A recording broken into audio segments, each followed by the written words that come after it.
Okay, so we have about maybe 20 minutes for questions because we're a little over time. But first I just wanted to, there are plenty of questions I'd love to ask each of you individually, including particularly Joan's comment at the end. For those of you who know your memes and follow BuzzFeed, you've probably realized that this issue of conceivability is probably one of the biggest philosophical questions of the day. Is the dress black and blue, or is it gold and white? I mean, if you don't know what I'm talking about, don't worry, it's a stupid joke. You're probably spending your brain power on much more important things. But it's an optical illusion that's kind of all over the internet right now. That's not really that provocative, but everybody's talking about it for some reason. But instead, I came to today having researched a bit all of your work and had some questions prepared, and then of course the discussion over the past 2 days has kind of exploded all of those. So had to kind of work on the fly, be imaginative extemporaneously, and I guess I came up with something that is accidentally kind of inspired by Siegfried Gideon. So I came up with 3 questions, if we have time for them, kind of space, time, and not architecture, but space, time, and matter, but organized kind of in a different order. So the first one I wanted to talk about, a theme that really united a lot of your presentations, was the question of history. So much of our conversation today, and particularly today, and a lot of the discourse about design is about designing futures, design kind of speculation, etc. But what about history? What's the imaginative power of looking to the past, of digging through memory, etc.? So I wanted to ask you about history as a source of inspiration. And of course, each of you touched on that in some way in your presentations. So I'd be interested to hear what you have to say about it in regards to your own work, but also how other presenters' work has possibly made you think about your own work differently, or if you have questions for one another. So this can be in terms of Joan's very explicit historical research, archival research, historical illusions, and Gary's work, the issue of memory, of returning to one's personal pasts and a lot of the people that you worked with. Also, John's question about the potentially empowering or maybe paralyzing power of looking at precedent, of doing the literature review, and how that can maybe stifle possible ideas from our discussion this morning. Another theme that's come up also was the idea of trial, failure, and maybe even reclaiming a lot of that detritus, that the ruin, the paths not taken, and then reincorporating them into your practice, how the history of failure can actually be reincorporated into our work as well. And then also is kind of fitting because these tables themselves, which David Lewis made for us, is actually made from pieces, detritus from previous projects that he found in his studio earlier this week. So these kind of, the pieces we're sitting on, we're actually not sitting on, I don't think he'd advise us to sit on them, but the pieces we're sitting at are actually kind of an embodiment of that. So I hope some of that rambling has inspired something. So that's a lot of ideas. So what role does history and memory play in your work, or how might you respond to one another's discussion of those ideas? Well, I loved what you were talking about, Gary, about leaving the things on the cutting room floor, as it were, that idea of having to pare down and what you give up along the way.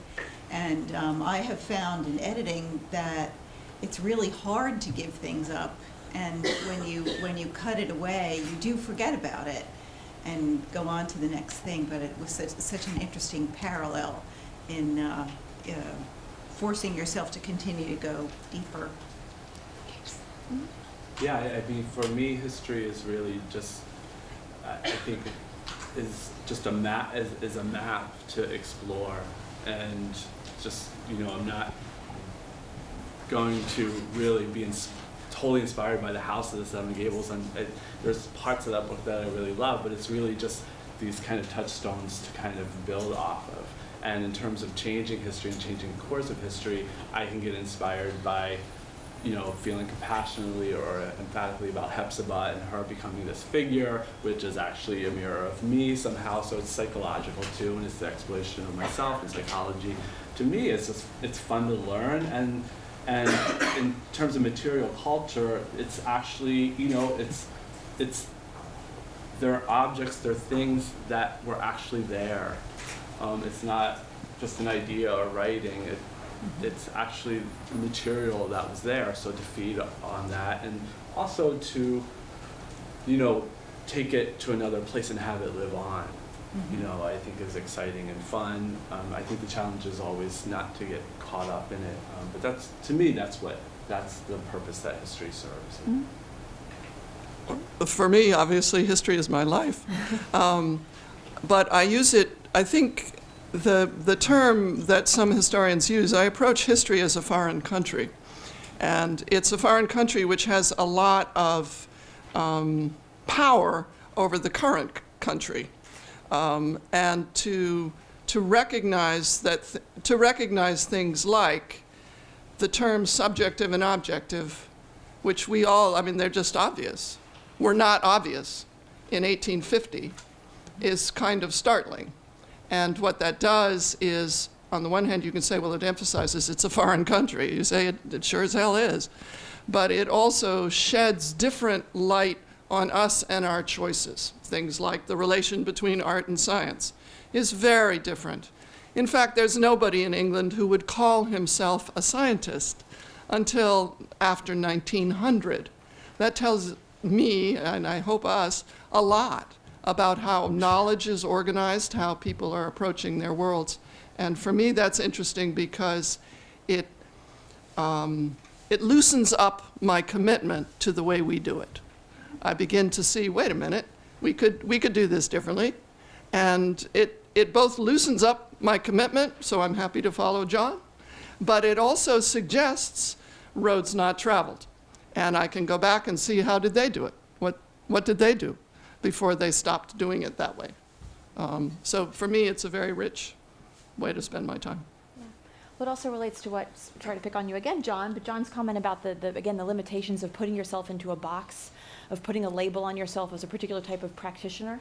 I mean, recognizing also, if you look at intellectual history, the fact that these are historical products, the fact that interior design is a different discipline than something else, is really just a product of, in part, bureaucracy, the way an institution decides to organize itself for administrative purposes, or a lot of other politics are involved in this. So there's no kind of God-decreed reason that we have to compartmentalize creative practice, the way we kind of conceptualize the world intellectually, the way we do. So it's kind of an important thing to remember, I think. Any other thoughts about the historical issue? Well, one other thing, because I had to cut it out and I just want to put it in, is that the effect of changing from a view in which what is mathematically real is what is clearly conceivable, which, as I said, I promise you that if any of you take an hour max with those 4 pencils, you will find it only takes 4 colors to color a map. I'm talking about 2 dimensions. That moving mathematics away from that definition meant that what was to De Morgan an axiom now had to be proved. It took more than 100 years to prove it. And when it was finally proven, the only way it has been proven is with a computer program, which did not work from mathematical principles, but rather just chunked through every permutation and combination and spat out the answer, yes. And that happened in 1971, I believe. And since then, now we've got a whole, since 1971, we have an almost infinite discussion of, does that count as a proof? So you can watch the dynamism of all of these notions, including what does it mean to prove something? Do I need to prove it?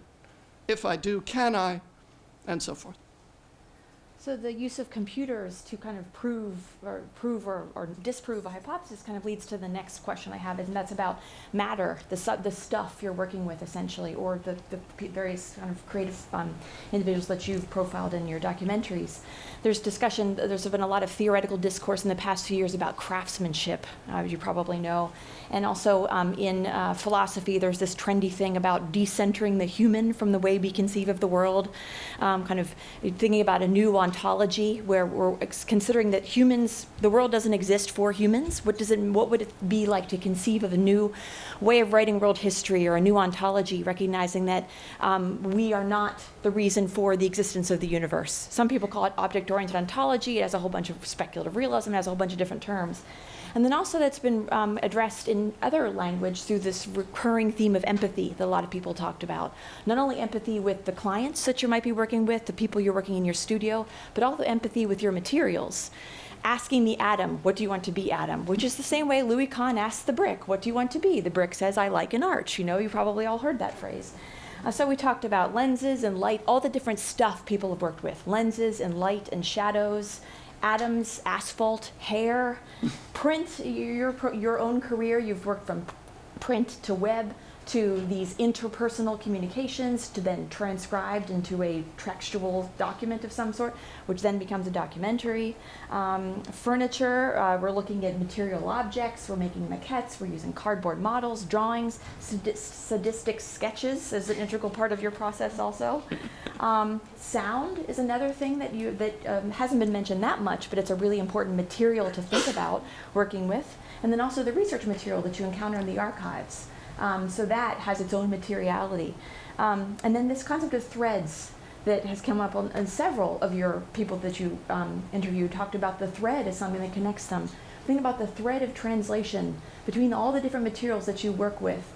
How is it important to kind of empathize with those materials so that you can kind of follow a thread and translating them into making a sellable product or writing a book or making a documentary?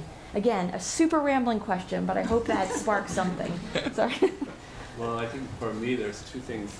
I mean, I know everyone kind of keeps referencing John, but I mean, I think this idea of the ethical treatment of molecules is so kind of mind-blowing because, just watching your film with the artist who was, after hearing John's piece, just when she was heating the wax and talking about the heat, and I was thinking, she's being so violent right now. She's doesn't she know what she's doing?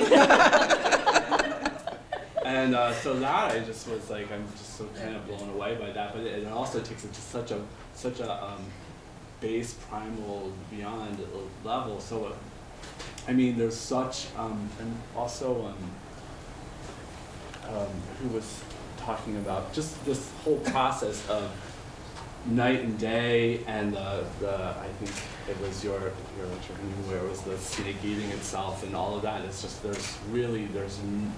everything we're doing is so destructive, and one of my favorite things to do is to take woven material and boil it or felt it or change it somehow, and it's a really awful thing to do. So when I go and I study an object or something in a museum with gloves and it's being preserved, it's a different kind of approach, and I want to take something from it and put it somewhere else and make it live and beyond this box or behind this closed door.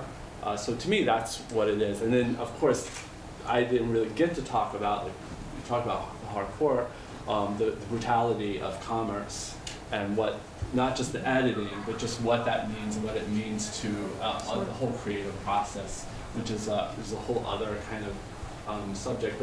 But just back to the molecules kind of, and then you were kind of riffing on this all day, like he's an independent molecule, but it's like this idea that you can't, to force two things together is how we've lived our lives on this planet for so long, and it's just like, that's where I have my biggest struggle, is like forcing my ideas, forcing my drawings, forcing preconceived notions of how I want things done. And so to me, that forcing them in terms of your communication with the people you're working with, or with the stores and the, I think everything, just everything. everywhere. I mean, I'm being very broad, but specifically, yes, all of those.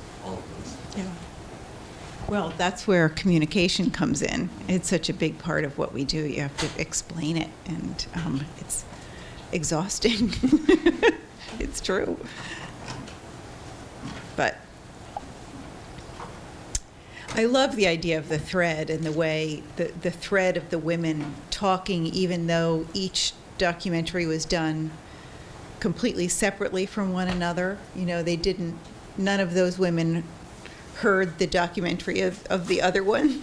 So the fact that there were these threads in terms of memory and objectives and the way they used materials and all of those inspirations, and then the idea of the importance of the thread to Natalie and this idea of how you have to love the thread is that if you love what you're doing and love what you're making, that love will go out to all the people who are wearing the garments. And I mean, it's very sentimental, but it still, I think, kind of captures why we do what we do, which is this passion to make something and hopefully get that thing out into the world and do all the fighting that you have to do, and the depressing thing of having to, you know, make a new collection,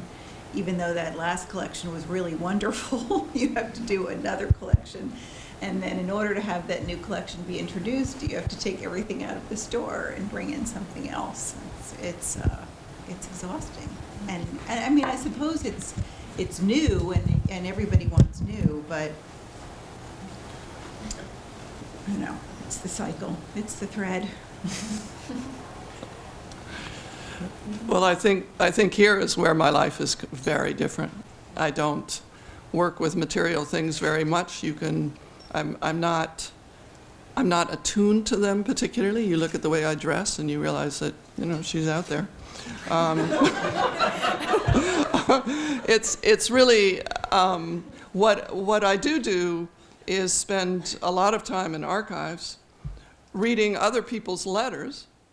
What I worry about is that this new generation out there, I think some of you are sitting out there, can't do that anymore. You can't write script and you can't read script, which means all of this is going to just disappear, which I think is a shame. I live in a wordy world, but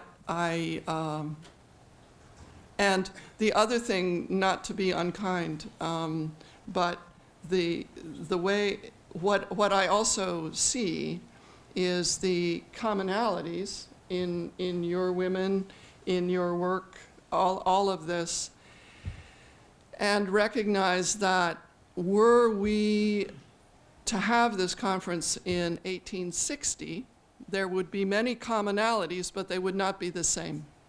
That those commonalities that we're finding are not, from my perspective, they aren't the way my student wants them to be, totally ahistorical, fixed for all time, etc., but rather they change. They would change, they will change, and that's what gives us the freedom, and that's where we want to go, as I understand this conference, is to realize what parts of those commonalities we want to hold on to and push on the parts that really aren't so good. So that, for me, is what history does. It frees you up, which is very different than what has been said about my beloved subject in the beginning of this. For me, history is freeing because I can see how different it was then and therefore how different it can be in the future. Open it up.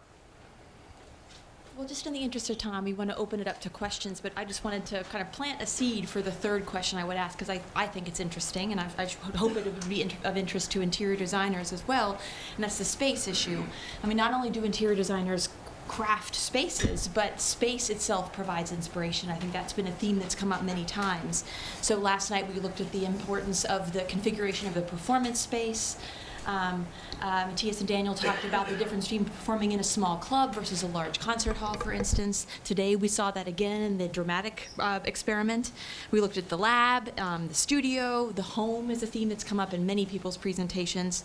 So especially now as we're talking about how technology is typically what we give credit as being the source of inspiration, recognizing that physical material places can actually provide a lot. Going home, as I forget which, several of the people you interviewed also mentioned that.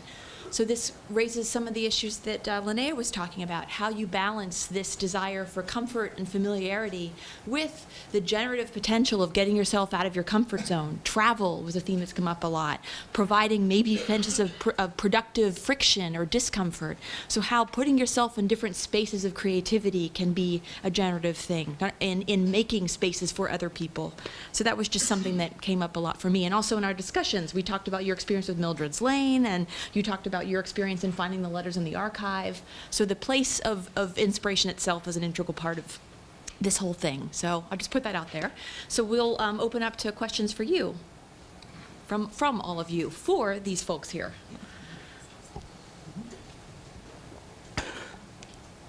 They're exhausted. We wore them out. Let's go. I wonder about the roads not traveled. I know I've heard you talk about the roads not traveled in terms of history of winners and losers, in terms of what has made it to today, but that's also true in terms of what's on the cutting floor. So if you have any thoughts about other versions of what could be based on what was left as a road that you didn't explore.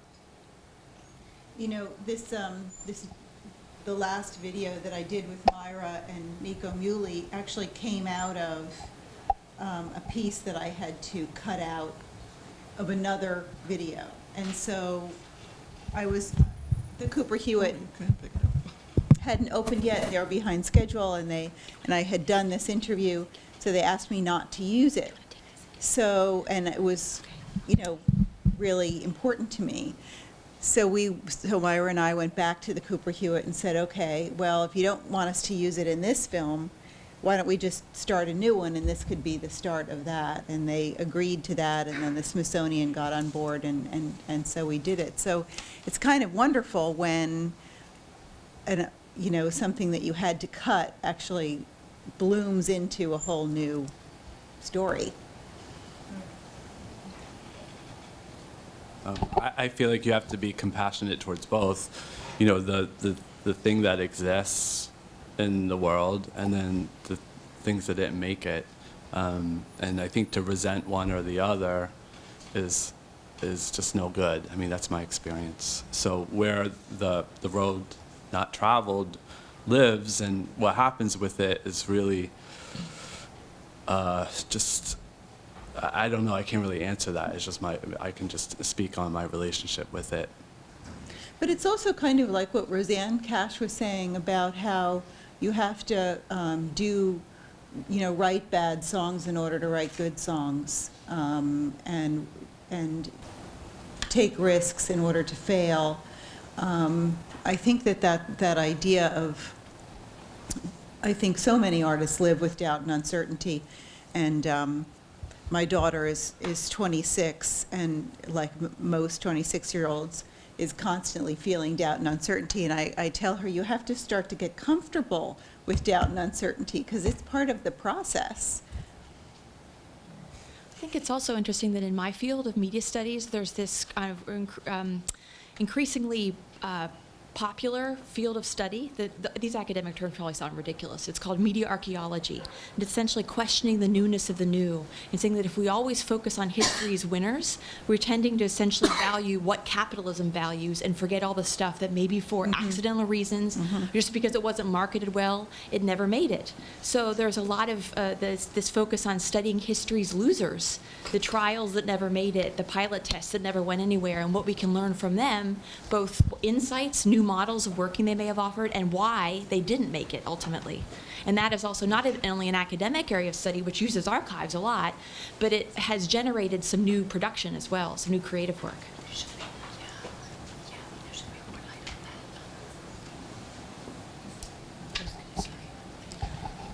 I'm trying to remember if the map color problem is one that has yet no mathematical proof to it. It depends on how you define proof.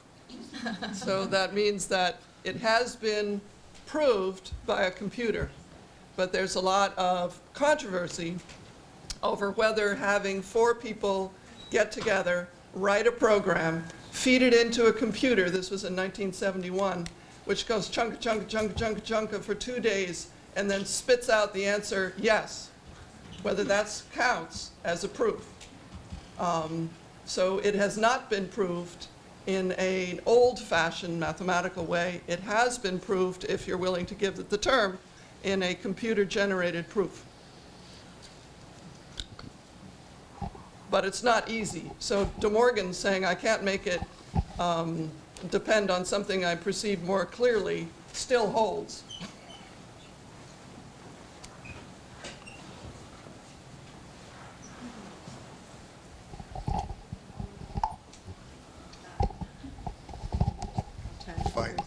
Excuse me.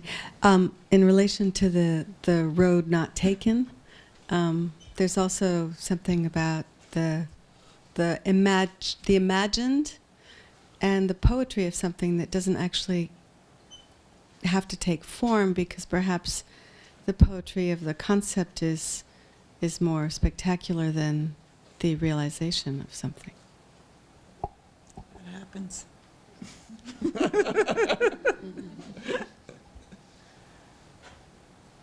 Is that all?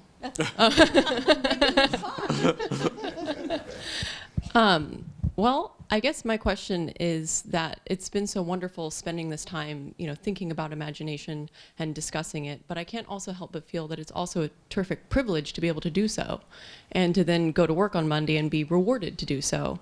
And in a society that was, defined earlier as being one that systemically removes imagination from us, how do we as professionals, how do we as a community, how do we as members of various institutions help reinstate and reinvigorate imagination into more of the population than just the people within the confines of this room? Is that By making beautiful clothes. So that's the question? Oh, okay. I don't know, that seems like a very utopian kind of concept. I think it just, again, it just starts from, I don't know, but for me, it would just really, it goes back to, being able to make mistakes and having that freedom means that you have to be willing to accept things that were not preconceived, so it goes both ways. And I think that's what I think we've been talking about today also. I think there was a reference about the larger the company is, the less mistakes and more fear. So the less fear involved in interactions, the more creativity and more imagination can happen. That's what I think. It's very hard to control in a big company. It's really, really hard to get people to take risks in a big company, especially as the company begins. I mean, I experienced this at Martha Stewart. The company began to get such a clear brand, and so the people operating within that brand kept repeating the things that were known to be correct, and it was really frustrating. And the more people there were, the worse the problem got. And there are so many other pressures that people face that are financial pressures and time pressures, as well as the pressure of the community that you work with, the teams that you're working in. It's a very tough problem and should definitely be acknowledged somehow. I clearly work in a very privileged position. I'm protected. The reason I'm protected is so that I have free speech. I have it. But it seems to me that what you're talking about is, for my money, it's a political problem. And I think it is I certainly take it as part of my responsibility to use my privilege to try to change the world I live in such a way that more people can work and live in ways that I find acceptable. So for me, it's a huge political problem, and it's one that I try to work on. Yeah, if I can just sort of acknowledge that we're shifting from the 4:30 discussion to the close, as you can see people descending down. But because I think it's a great question to be able to sort of frame the symposium. On one hand is the performative enactment of imagination. On the other hand, it's the description of those results, whether it's in lighting, architecture, in fashion, the capacity to be able to, see the world as different. One of the questions I would have for, as a open sort of provocation to the whole panel, and to take it as you see fit, is to raise the question of what's the politics of the imagination. In other words, if we're privileging the imagination in and of itself as something that's necessary to cultivate, is there something today that is either personal to your own work or more socially and societally constructed, that has to be the point of the role of imagination to expand beyond. In other words, what is essentially the subject by which imagination must question within the way in which you operate today? Can you repeat the last part? The last part, it's trying to get, a great deal of what we're talking about today is the cultivation of the imagination and different forms that takes. I'd like you each to think about is what's the fundamental question of what imagination should inquire about. In other words, it's opening up a new space, but for what purpose other than for itself? Or is it purely the ontology of imagination that is the critical condition? And a lot of it has been the performance and the ontology of imagination. What I'm asking everyone to think about is what's the political position that the imagination should take? What should be opened up and why? And not just in the sort of politically correct sense of the term, but in your own personal work. And why is that the case? I don't know how to answer that question, but I think imagination should be put to trying to become enlightened as to the uniqueness of each and every one of some 7 billion plus people, and the how valuable to all the others, all of us, the uniqueness of each one of those individuals is. And I think a lot of that individuality and supporting that to the point where it can blossom is suppressed.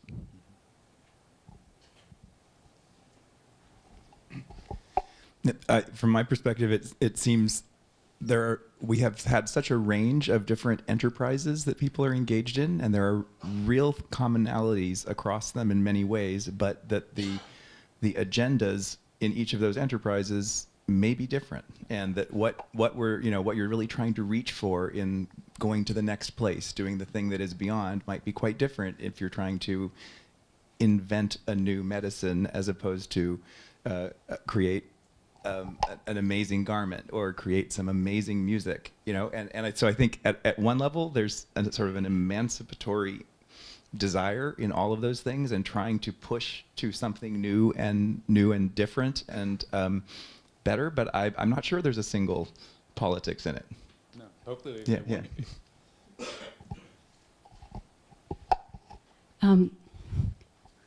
I have to stand. I think it just comes with my own territory here.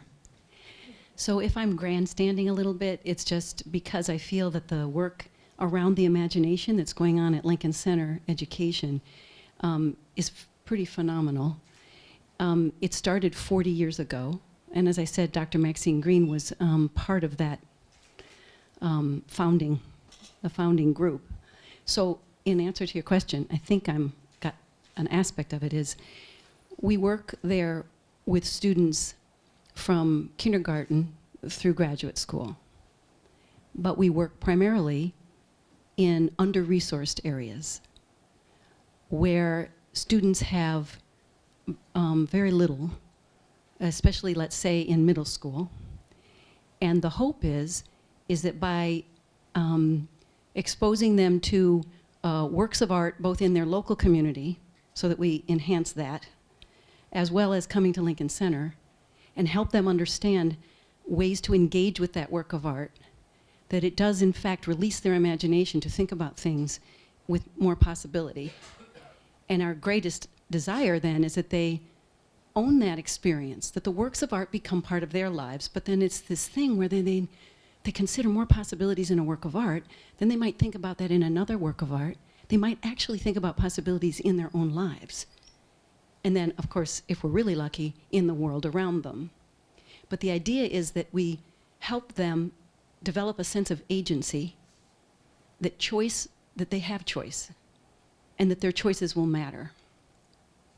Because some of these students don't actually know that. So it's through the arts, and it's through this idea of developing what I said, and I think it's a little lingo-y, but it's still is true, is these capacities for imaginative thinking. And we were going to present them this morning, but I thought, oh my gosh, I'll just overload you with everything. But what was amazing is that there's so much of what you talk about. Oh, wow. I heard so much about the idea of to empathize. So let me tell you, working with 8th graders up in the Bronx, learning how to empathize through the arts is a fantastic thing. They then will look at their own lives differently. They will listen differently. They won't think that their one way of responding or their one interpretation of a work of art is the only one. I always feel that's a big life skill. If I can get somebody to think, oh, there's multiple interpretations of a work of art, maybe they'll apply that to other areas. But what I heard again here a lot was, look, live with ambiguity. I don't know if you can see that one. And it's what you were talking about. The idea of developing the skill, the capacity. So we really feel that noticing deeply, posing questions, and making connections are like the foundation. So if we can get that going. Identify patterns, reflect and assess, take action, create meaning, empathize, and live with ambiguity. It's very hard to not, they're all interrelated. It's very hard to kind of pull one up in higher relief, but that's what we do. So all this is to say, in order to help these students see their individuality, in order to help them know that they actually have choice, it's activating the imagination. And if some of them become artists, fantastic. But it's not really meant for that. It's to develop them to be keen observers of their own lives so that change possibly can happen. So it's imagination in service of individual development, I guess.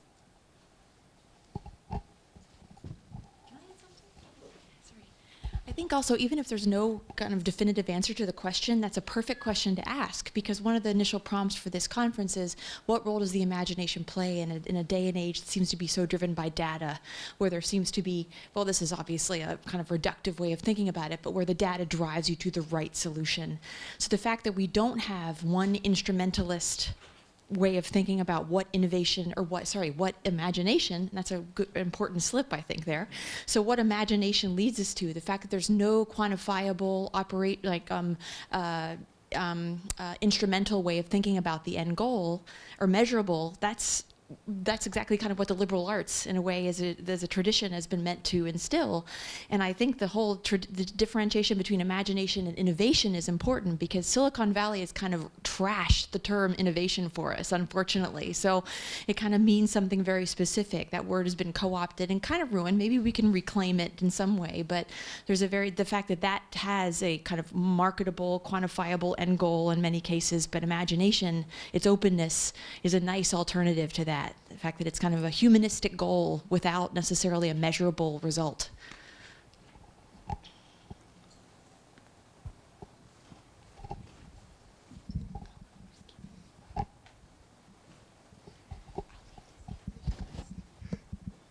As I listen to this, I try to untangle the different dimensions, and it feels like there is an individualized experience of creativity or imagination that everybody has talked about. And it has to do with certain ways that you feel, risks, rewards, almost an adventure. And then I hear an educator talk about that's maybe the most important thing to give back to younger people. But you can't give it back if you don't know how to create it and live in it. And then I hear, well, some of these moments of imagination and creativity have much bigger, more important, more valued impacts than others. And those seem like three very different kinds of ways that we're talking about creativity. And I haven't sorted through that all, but I just wanted to say that, as I look at this, there's a lot of, in my mind, all of a sudden there's a lot of confusion about the use of the term creativity. So thanks for generating that.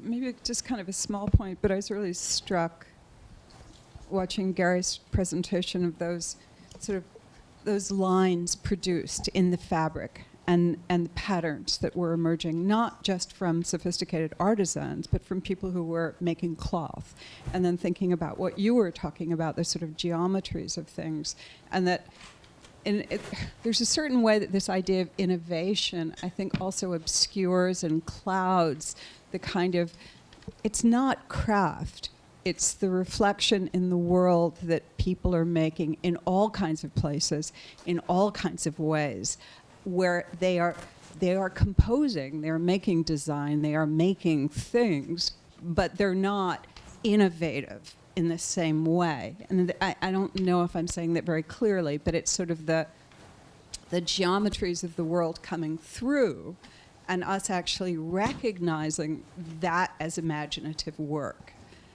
You know, that's part of it, and not looking for it to be a question of innovation or new conception. And it was, I found your presentation, you know, that was especially moving, and then to connect it with what you were saying and these ideas of what is, you know, yeah. I mean, they were so close visually, some of the lines appearing in the work. And that also sort of seems to be the value in looking historically at the ways that things were produced before people were being paid to innovate.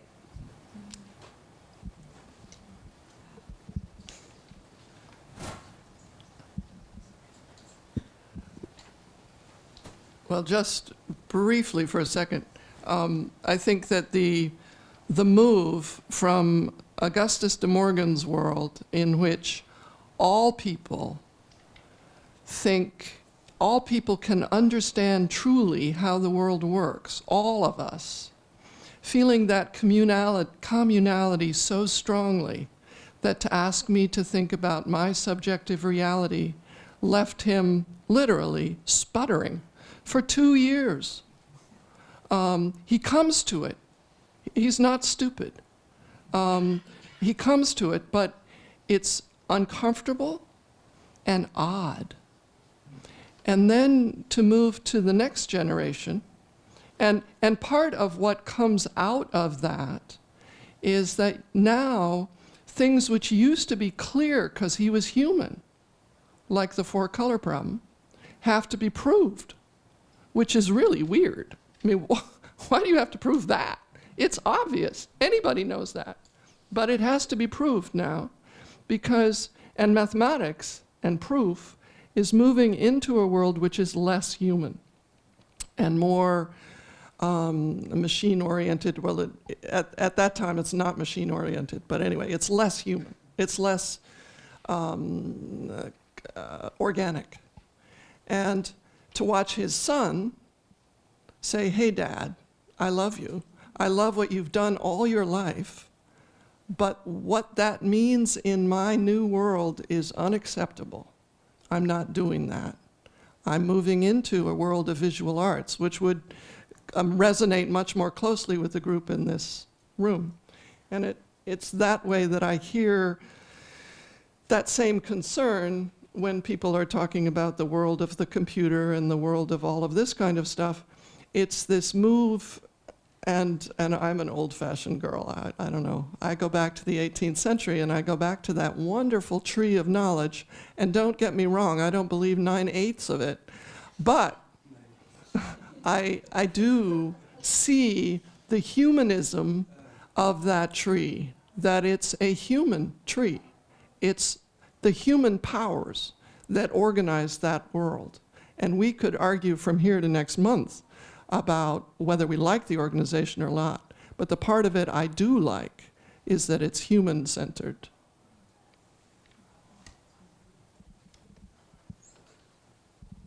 Yeah, it's interesting. The three talks that you just gave, I can't help but see an interesting thing, that your talk was looking to the past, understanding that and putting it in context of today. And the way you started with your student saying that there's no role to play in that, kind of interesting.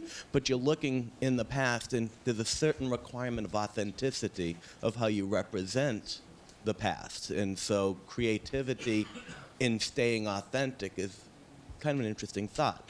And then in yours, you have contemporary history. You are creating history today by interviewing and videotaping people, and it's going back to the word of subjective and objective, there's a great deal of subjectivity by an individual creating their own history on film. And there's a certain intentionality to it, but for the art form, but there's also authenticity. And then beautifully, you're taking historical things and jumping away from authenticity and creating garments and things from patterns with no attempt to hold on to any authenticity, and you're creating new thought from it. And so it's interesting that the three cross the spectrum of this going from the past and precedent and looking in the future. And I can't help but tie that into the conversation about imagination and creativity. As we become a data society, as everything is archived, as everything is computer searchable, is it going to be a day in the future when someone comes up with a drum riff that you can't do a Google search and find out that someone did it 17 years ago? Does that make it less authentic if the person didn't hear it 17 years ago? If you take some kind of a pattern that you've come up with and you authentically thought that there was this new pattern, and someone says, oh no, look at that, you superimpose it.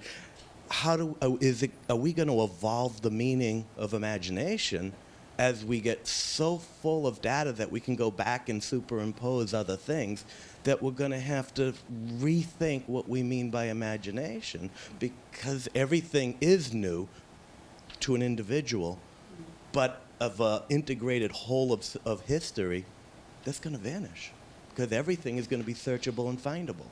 And we got to be really careful to value what's truly human and not what is just a bunch of bits of data that's happened to coincidentally superimpose. And that's where context is everything. Mm-hmm. That to say that history, in science and discovery has to go, things can be invented over and over and over and over again, and it's a sinusoidal pattern, and we've got to celebrate that. And right now, I think we're in an interesting moment in history where the jury's still out where that's going to go. Well, like they say, there are no new ideas, just new ways of bringing them forward.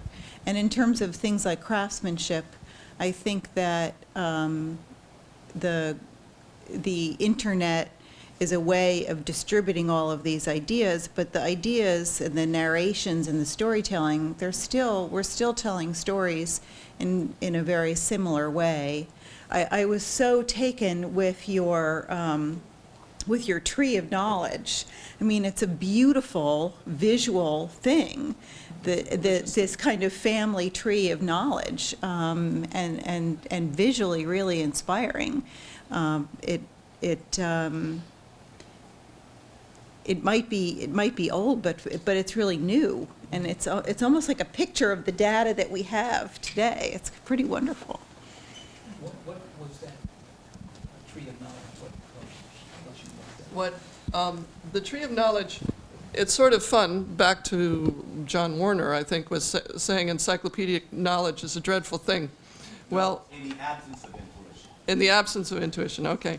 But the challenge of writing an encyclopedia is that it's alphabetical.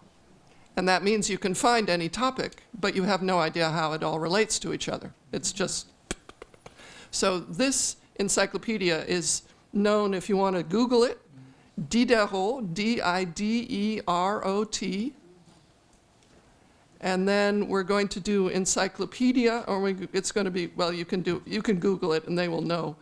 It's French, encyclopédie, but just Diderot encyclopedia will bring it up. This tree of knowledge is to be found if you ever go to an archive and are looking for it. These encyclopedias are gorgeous.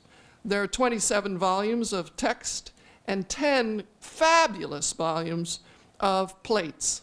If you are ever interested in design, 18th century anything, you don't speak a word of French, go to the plates of the Encyclopédie. You can find out how to design anything from palace gates to war memorials and forts. Everything, visually, plate after plate after plate. And then the last 2 volumes are the index to the whole. And at the beginning of the first index volume is that tree of knowledge, which is one way of, and it is a fold out. The reason you've never seen it is it's so big. You can't reproduce it. It's again, I'd have to go back into how books are printed, but it's bigger than an Audubon, than the Audubon big volumes. It unfolds and unfolds and unfolds until it's like this. So when I knew I was giving this talk, I went to Brown's library, I got this baby, I unfolded it, I did all this thing. I did not use my cell phone, I used a better camera, but I couldn't get it. So I could get those.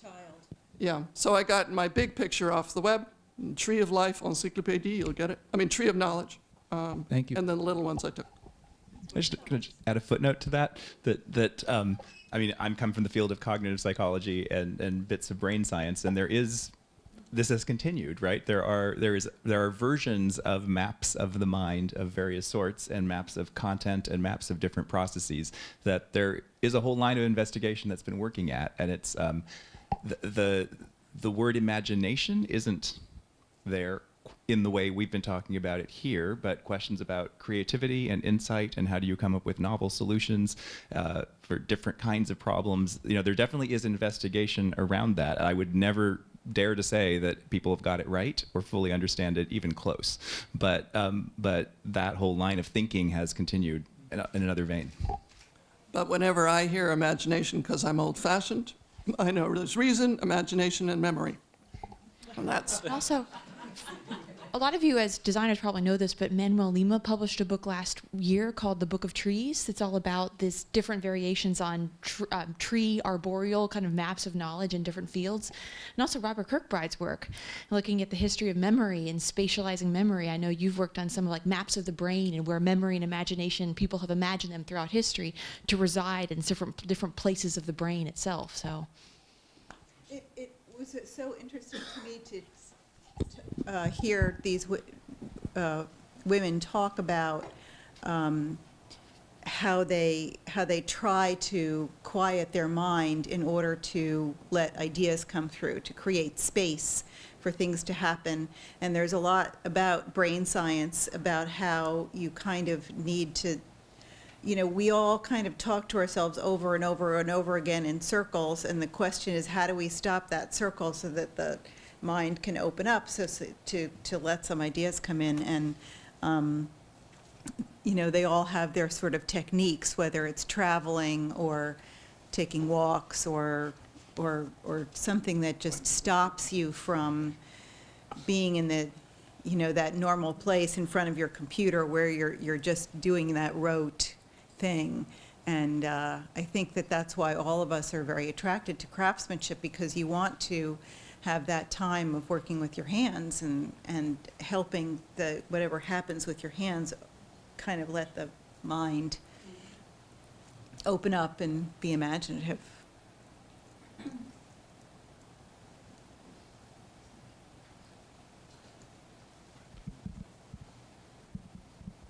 Since Shannon opened the door, I'll just jump into it, because a couple of different points have been really fascinating. And Joan, your presentation of that bifurcation of imagination and memory, if you go back a little bit further into the zone that I spent a long, long time looking into, memory was imagination.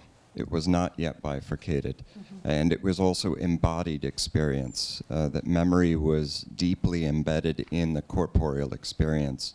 And optical games, tricks, things with trompe-l'oeil, et cetera, that unfolded in the 1500s were exactly linked both to a deep past in classical Greece and Rome, and rhetorical techniques of using the built environment to furnish the mind, so that it's useful as an imaginative tool, an instrument.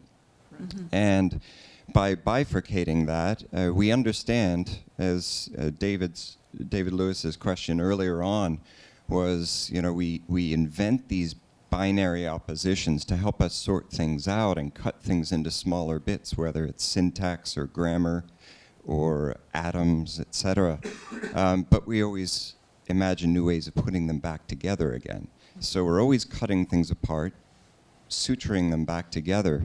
But I think, Joan, your cautionary comment about the transformation of the idea of proof is really fascinating, because early empirical science depended on what was called virtual witnessing, the space of engagement of more than two eyes, or at least one person, however many eyes, and that those were sharing that experience in a spatial condition like the anatomical theater.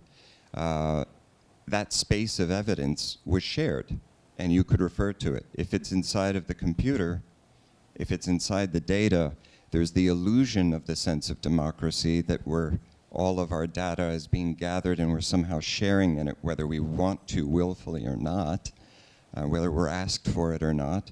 But it's happening somewhere else, and where it's happening is no longer really a space or a place of sharing. And so that's a question that you're asking, John, is really, the jury is out on where is that space and what is it doing and how do we participate in it.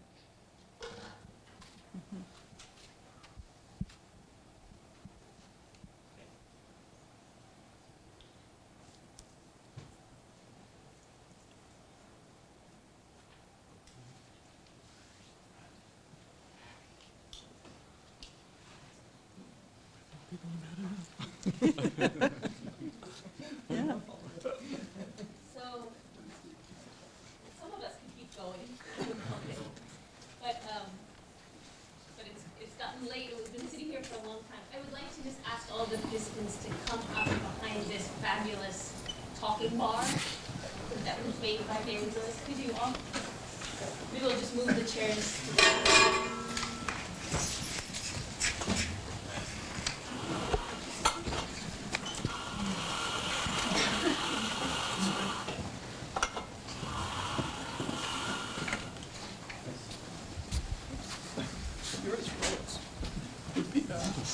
And if anybody's made anything with their pipe cleaners or with their pens or pencils or paper or whatever, if we could pass it to the edges of the aisle and we'll put it up here on the talking bar. I like this spider. It's a damn spider. It's not just a spider.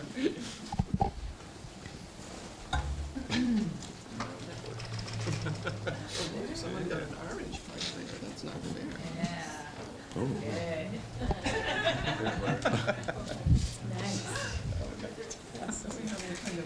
So it's been a pretty incredible 24 hours for me.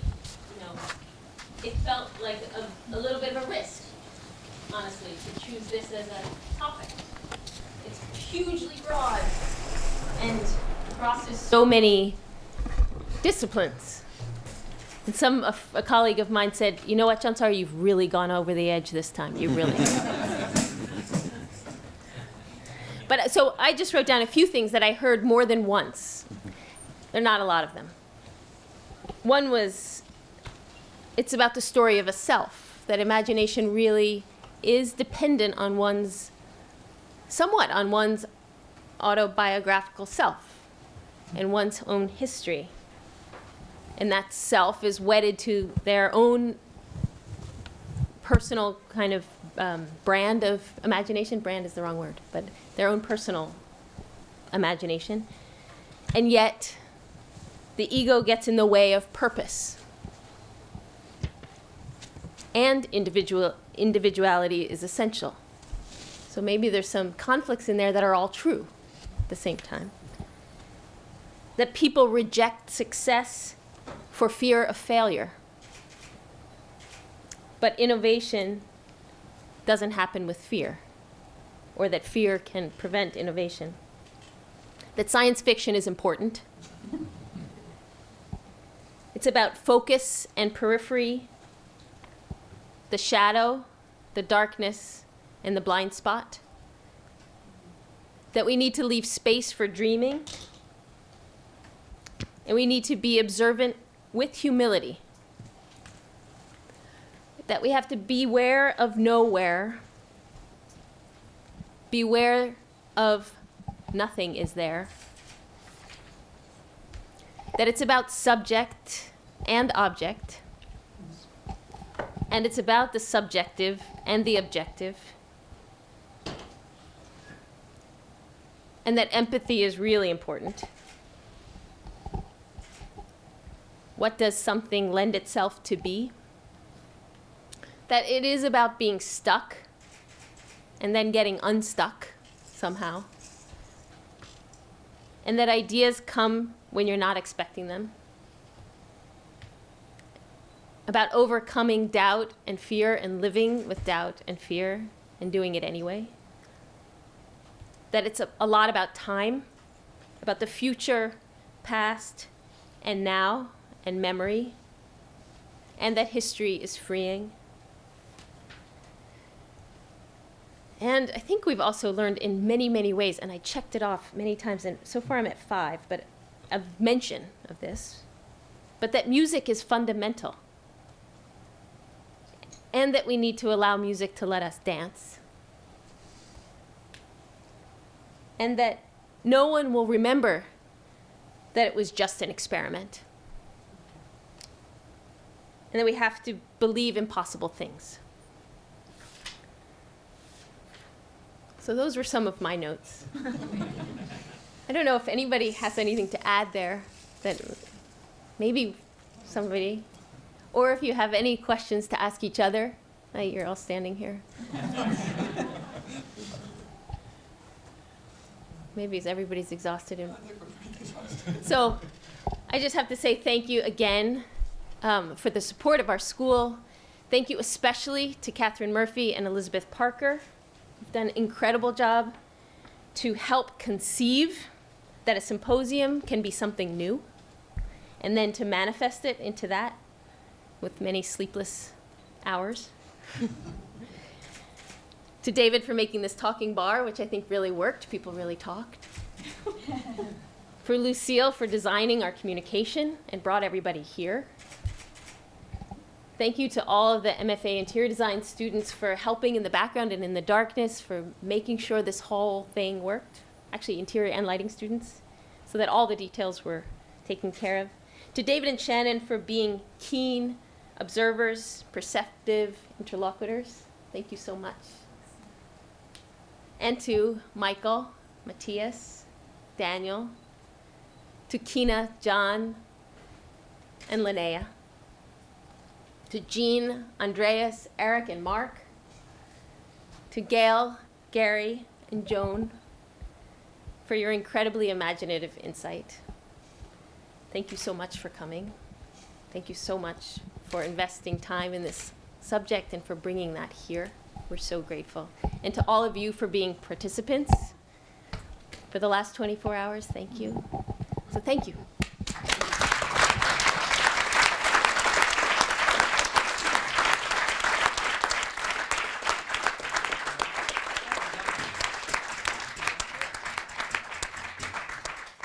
I think we're heading out.